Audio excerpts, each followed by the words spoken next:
so much for that upset alert. It seems the Celtics got the most favorable matchup, or did they? Hello and welcome to Arbella Early Edition. I am Trenni Casey. Yes, they did. I spent all morning trying to dig up stats and facts on the Hawks that might indicate the Celtics could be in trouble. Sure, the Hawks rebound the ball well, and 7 players did score in double figures in Atlanta's win over Miami, but the C's also have great depth. And if Robert Williams is out there, he should be able to handle Clint Capella and the boys on the board.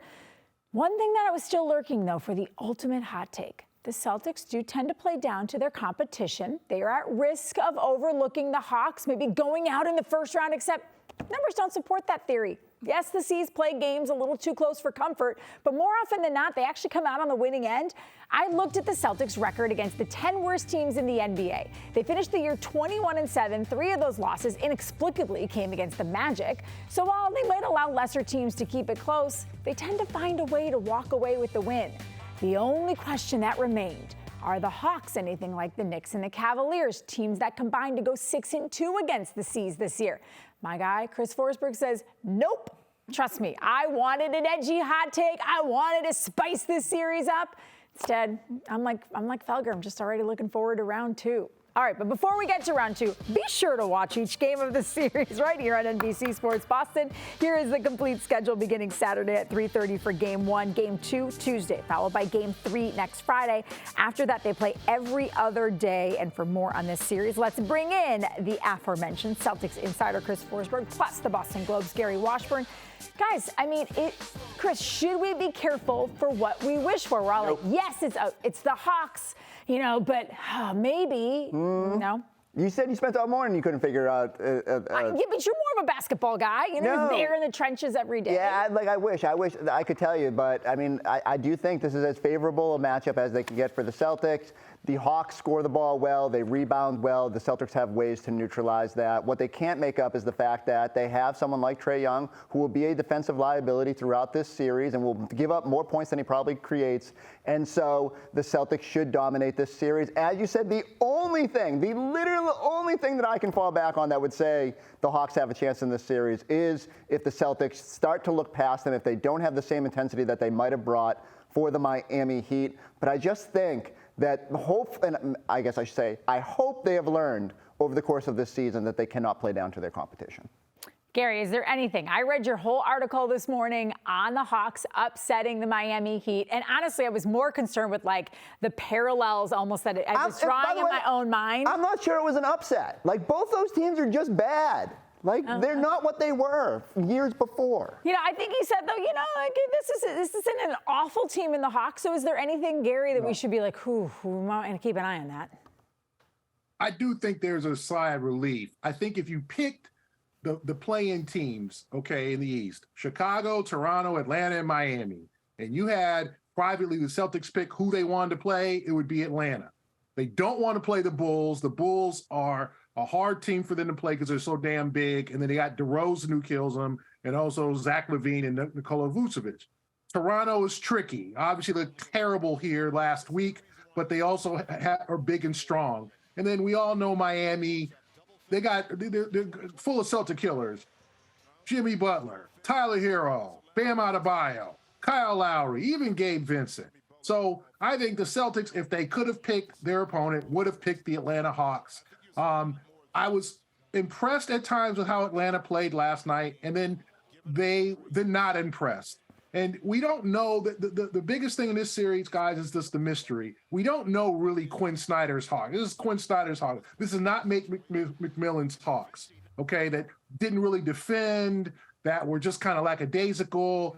Quinn Snyder's Hawks are maybe a little different. They've gone a little bit younger with Jalen Johnson off the bench, DeJounte Murray shooting threes. But I don't see a major reason for concern unless, like Chris said, the Celtics walk into this series lackadaisical, lose game 1, then suddenly Atlanta gets the confidence. But if you punch Atlanta first, you play the right defense, the best Atlanta can hope for is kind of a shootout. Which the Celtics should prevail because they have the better score. So, Gary, so let's just assume that the Celtics are going to probably win this series, but is there a way that Atlanta can make it a series, and this isn't either a full-on sweep or a gentleman's sweep? Yeah, I mean, you can have a Trae Young 40-point game. DeJounte Murray. Their scorers can score, and they're, Bogdanovic is a three-point shooter. Has always done well against the Celtics. They just don't have enough weapons, but they're tough. As you saw last night, they're big in the paint. They got two legitimate bigs, so the Celtics will have their work cut out for them in the boards. So I think they could obviously maybe take the first game in Atlanta, Rosh's atmosphere maybe in Atlanta on a Friday night at State Farm Arena, and maybe that momentum, but no more than that. You don't want Atlanta to take a chunk out of you going to the second round and preparing likely for Philadelphia. Miami was probably going to take a chunk out of the Celtics. You don't want to have that excruciating feeling like, wow, we just went through a grueling series in the first round. You want to take care of business. Last year, remember, I think everyone was concerned about facing Brooklyn, and the Celtics swept them and made it easy on themselves. The Celtics have a hard time making things easy on themselves, as we know, but this is an opportunity to do that. All right, let's take a look at the Ford Big Board. Built for America, built Ford proud. The Hawks will need Trae Young at his best to have any shot of upsetting the Celtics. The 2021 playoffs, Young shined, leading the Hawks to the conference semis, averaging nearly 29 points and 10 assists per game. Conference finals, I should say. Last postseason, Young, though, struggled, averaging just 15 points, and Atlanta was bounced in round one. This is where we begin our deep dive as we bring back in Chris Forsberg and the Globe's Gary Washburn. We want you to join the conversation as well regarding Trae Young. We have a little poll for you. Is he a superstar? Is he good but not great? Or is he vastly overrated? You can vote at NBCSportsBoston.com/vote. You can also scan the QR code on the screen and click on Early Edition. Guys, I went right down the middle here with Trae Young. Gary, I think he's good. I don't think he's great. I think, to me, when someone is a superstar, you have to consistently reach the highest levels. You have to consistently be considered one of the best players, not just a good player who has flashes of greatness. Yeah, you got to make your teammates better. It's not all about just draining threes and hitting 40-footers. If you look at guys like, I look at Trae Young as kind of a mini Steph Curry. That's how he came into the league, as a little guy who can shoot from 45 feet with ease. And it's great to be that guy. Which if you see Steph Curry, and we've seen him obviously being in Boston a little too much, I would say Celtic fans would say, during last year's finals, you see how he makes his teammates better. He becomes a decoy. And so he leaves his teammates open. They get open shots because of him, because he's drawing double and triple teams. Trae has to be better, a better distributor, less selfish, less careless with the ball, things like that. I need to see, personally, him bring his team to another level, not just be 43-39, not just be an average team and kind of putting up big numbers on an average team. I need to see more from Trae Young to see, hey, he's a superstar.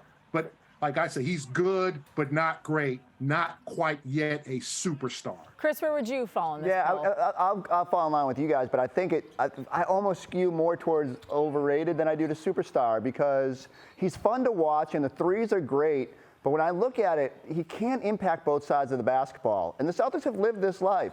Small guards, and I'm not trying to lump them all in the same category here, but Isaiah, Kemba, we saw what happens. Like, it's great that they can manufacture offense, but when it comes to the biggest stage, it's so hard for those guys to impact winning and take teams to the highest level. And I just don't think Trae is either committed to that or can actually get it out of his team. And Sus, when you watch the Celtics relentlessly attack him, well, they'll trap the pick and rolls and try to get the ball out of his hands.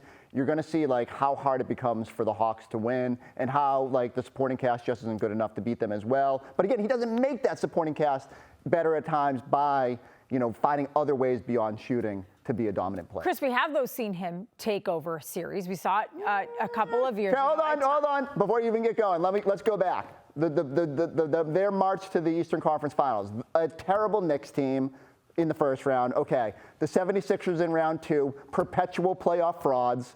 And then round 3, the Bucks with Giannis playing injured.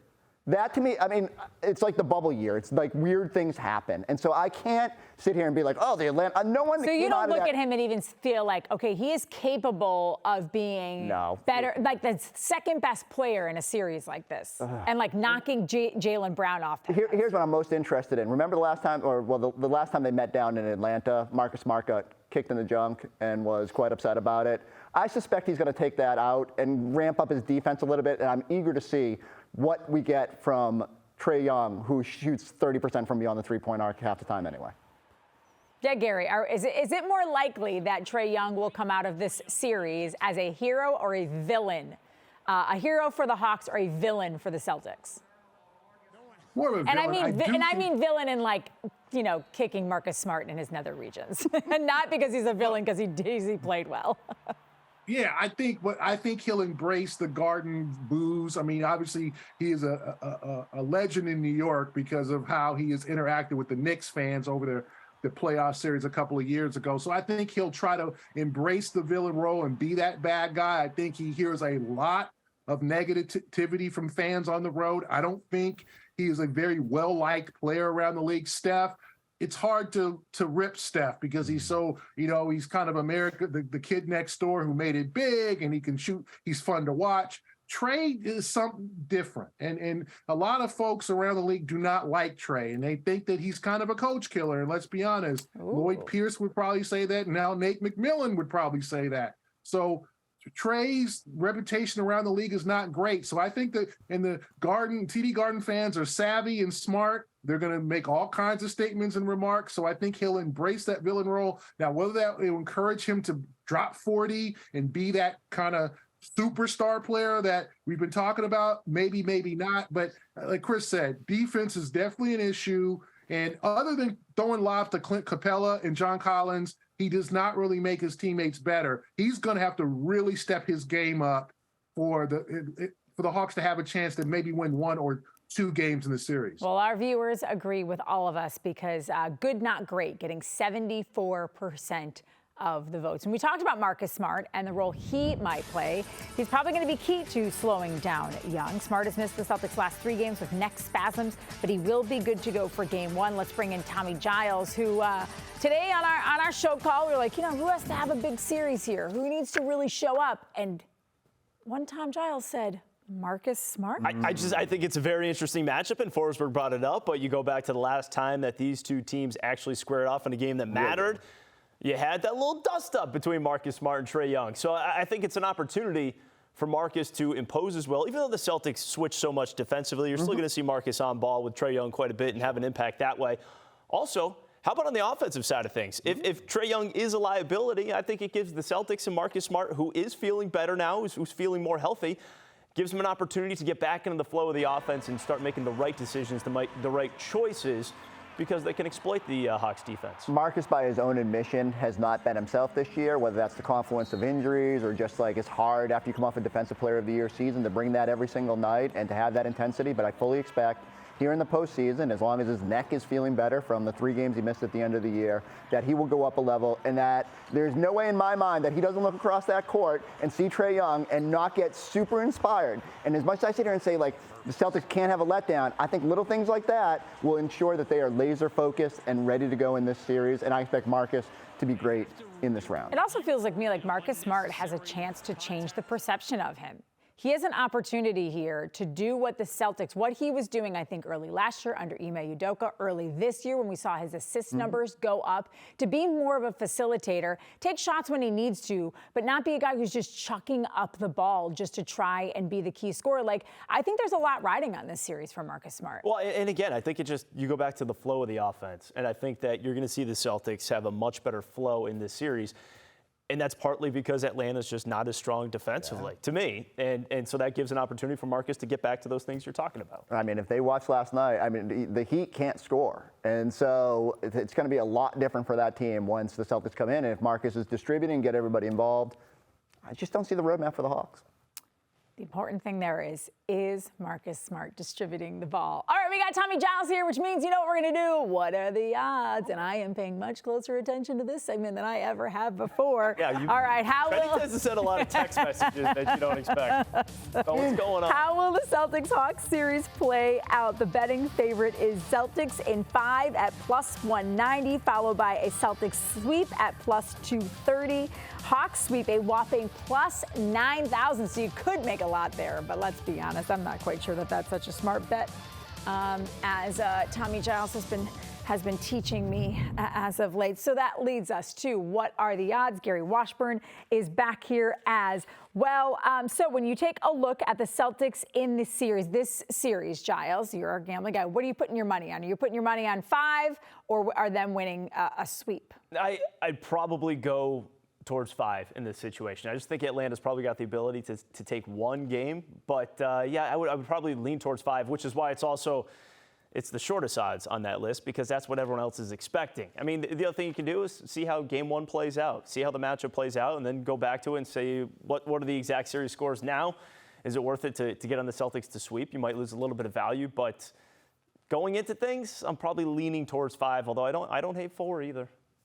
What are you putting your money on here? I'd say 5.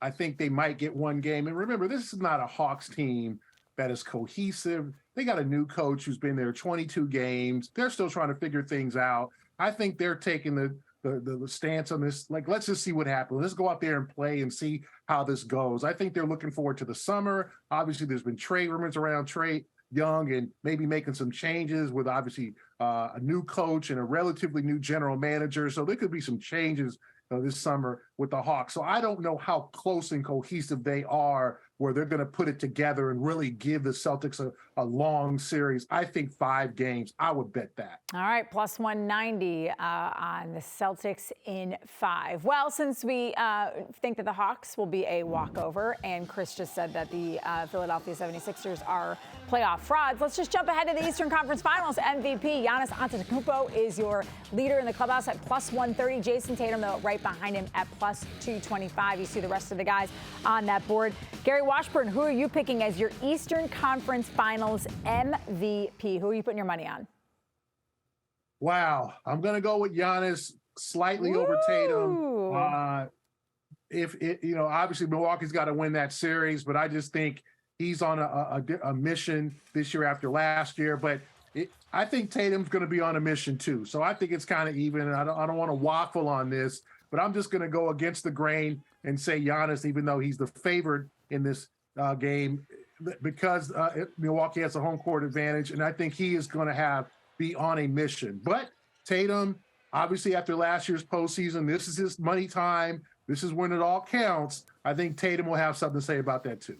I like Tatum in this series, in a potential series, I should say, with Milwaukee. He averaged 28 points per game in that series last year against them. He had that monster Game 6.